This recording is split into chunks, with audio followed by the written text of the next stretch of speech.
Hello everyone, welcome back on another video on analog to digital converter. In this video, we are going to implement the multiple ADCs and multiple SOCs start of the conversions. So if you haven't subscribed my channel, please go and subscribe the channel for the latest update. So now we have opened the Code Composer Studio and we will see how to configure the multiple ADCs and multiple SOCs in the same project. So this is the project which we have built, and so first what we will do, we will just initialize the ADC-A and ADC-B. We will configure the ADC-A and ADC-B.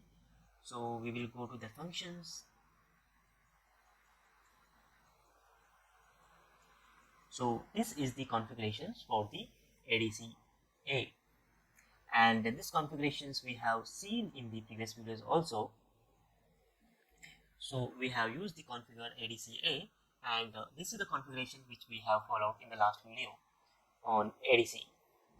So this is for the channel A, and the configuration is such a way that we have defined the clocks for the analog to digital converter, that is 50 megahertz, and we have defined the set mode for the ADC, that is the single-ended mode,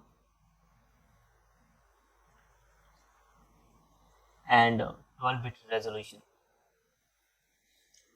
And after that we did the power of the analog to digital converters, and after powering of the analog to digital converter we should provide some delay so that ADC should be wake up in a proper way. Further, we are using the A1 and A2 channel for the conversions. So we are configuring the channel selection bit equals to 1, and that 1 will be corresponding to A1, and if we are keeping the channel selection equals to 2, that will be corresponding to A2, and the equation prescaler window we have kept 19. Then that depends upon how you want to giving the sampling period, and the trigger selections is giving the 1. The 1 means it is the ADC is triggered, the start of the conversion is triggered at from CPU timer 0. For more details how to configure the trigger selections, you can check the previous videos, and the link is given in the description box. Now once we have configured the channels for the ADC-A, we need to select the interrupt, and to select the interrupt we have to make the interrupt 1 selection that equals to 1. That means that end of the SOC1 will trigger the ISR. So for example, if you want the SOC2 also, for example, instead of this, if you want the SOC2, you can do the SOC2 also, and here you have to make it 2. So end of the SOC2, it should trigger the interrupt, and to triggering the interrupt we have to enable the interrupt. So to enable the interrupt we have to make interrupt 1 equals to 1, and after that we are clearing any pending flags in the previous conversions. So we are making it to 1. So we are clearing the complete flags in the previous conversions. So this is the configurations for the ADC-A. Now we will make a configurations for the ADC-B. So to configure the ADC-B, what changes we have to make? We have to change the ADC-B registers, and the same conversions we have to keep, and the set mode. In the set mode we are keeping the 12-bit resolution and the single-ended conversions, and we have used the ADC-B in the base of the ADC set mode. After that we have powered up the analog to digital converter and provided the some delay. Now here we are converting the channel B2 and B4. So to converting the channel B2 and B4, we are giving SOC0 dot bit dot channel selections equals to 2. That 2 will be corresponding to B2. If you are keeping 3 here, it will be corresponding to B3. And sampling window is keeping as a 19 samples, and the trigger selection is equals to 1. That means the ADC-B also triggered with the CPU timer 1. Similarly, for the channel selection equals to 4 corresponding to B4, and the sampling window size is equals to 19 and the trigger selection is equals to 1. That means it is triggered at the CPU timer 0. Further, it will create a interrupt at end of the SOC 1. So here we kept 1, then we have enabled the interrupt, and we will see any pending interrupts is present or not. If any pending interrupts is present, we have to clear it. So after these configurations for the channel mode ADC-A and ADC-B, and after the conversions of the SOC 0 and SOC 1, it will be generating an interrupts. So when it is generating the interrupt, the program counter will go to the ISR. So this is the ADC ISR, where ADC-A results 0, that will be corresponding to SOC 0, and that will be corresponding to SOC 1. Similarly, this is corresponding to SOC 0, this is corresponding to SOC 1. So now you can think these two are same. Yeah. So this is for the A ADC and this is for B ADC. So the results register will be storing in the ADC channel A1, and here SOC1 results will be storing in the ADC channel A2.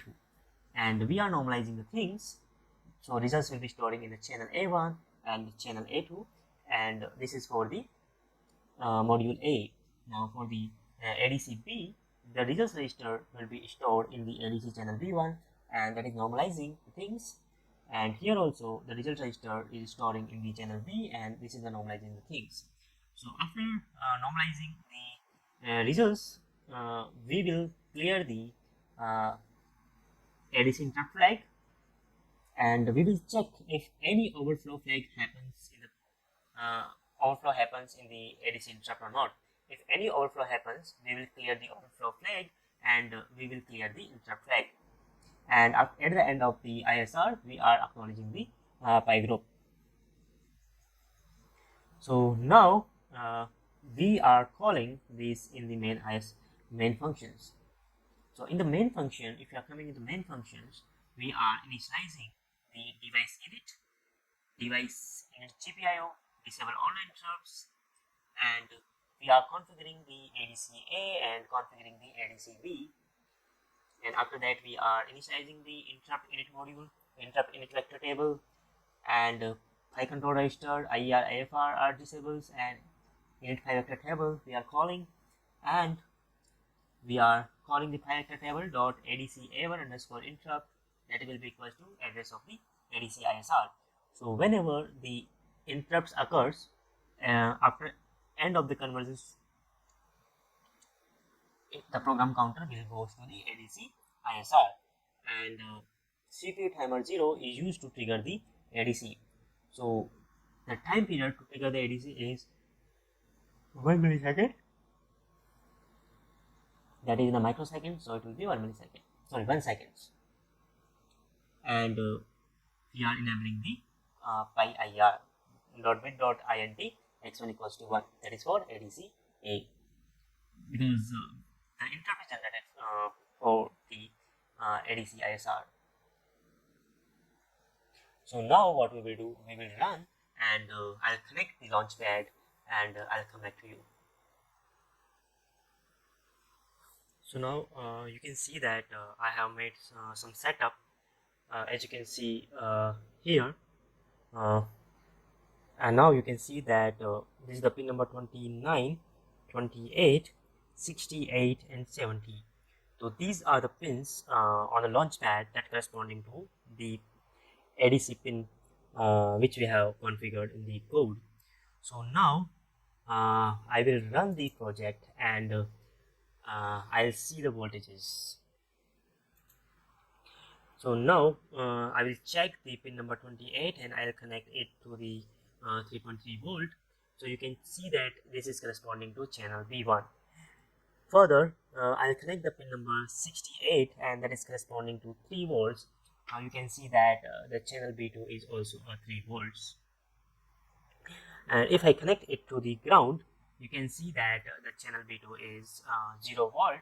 And if I connect the pin number 28 with the ground, you can see that the channel B1 is also 0 volt. Now I will change the pin number 29 to the 3.8, that is 3 volts. So that is A2 is corresponding to 3 volt, and this pin I'll connect it with the ground, or okay, first I'll connect it with the 3 volts, that is correct, that is corresponding to 3, and I'll remove it, I'll make it in a ground, so it will be approximately ground. So due to the like nonlinear behavior of the analog to digital converters, there will be some offset in the readings. So this is the way you can implement the multiple ADCs and multiple channel configurations for C2000 microcontroller. So hope you enjoy this video and you will try to implement in your code, and if you are facing any difficulties, please comment in the comment sections, and don't forget to like, share and subscribe my channel. Thank you. See you in the next video.